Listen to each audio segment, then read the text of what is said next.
On September 10th, so last Thursday, you're in Prince Edward Island, and you said you weren't in a position at that time to talk about specific measures, but you did say your government was going to, quote, take concrete steps to expedite the process of resettling Syrian refugee families. Then on Saturday on the House, your Defense Minister Jason Kenney said, quote, faster processing, an accelerated streamlined system, and more support to get more people here quickly. So I have a two-part question. When can Canadians expect to hear more on what you and your Defense Minister promised last week? And then finally, you've spoken to many Canadians about this issue, I'm sure.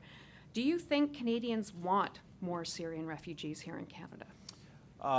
I think the government's policy, to answer the last half of the question, I think the government's policy is a clear reflection of the views of most Canadians, that we are prepared to take an increased number of Syrian refugees, as we have already announced, but they also expect us to do that in a way that makes sure we prioritize the most vulnerable ethnic and religious groups, and that we do security screening and protect our country. I think that is what Canadians want.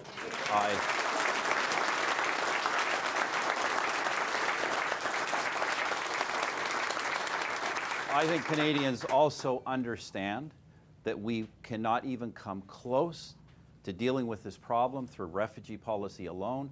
That's why we're providing humanitarian aid, and that is why we continue to proudly participate in the fight against the terrorist group ISIS in the region. That's got to be part of the solution.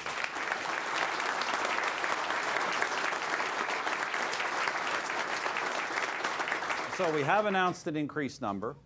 We think is certainly reasonable and in line and keeps us in the front of the pack in refugee resettlement. We have announced humanitarian support and in fact now have created a matching fund so Canadians can share in their generosity on this. And as I said before, we will, in the not-too-distant future, announce measures to expedite the process for arrival and bringing Syrian refugees here.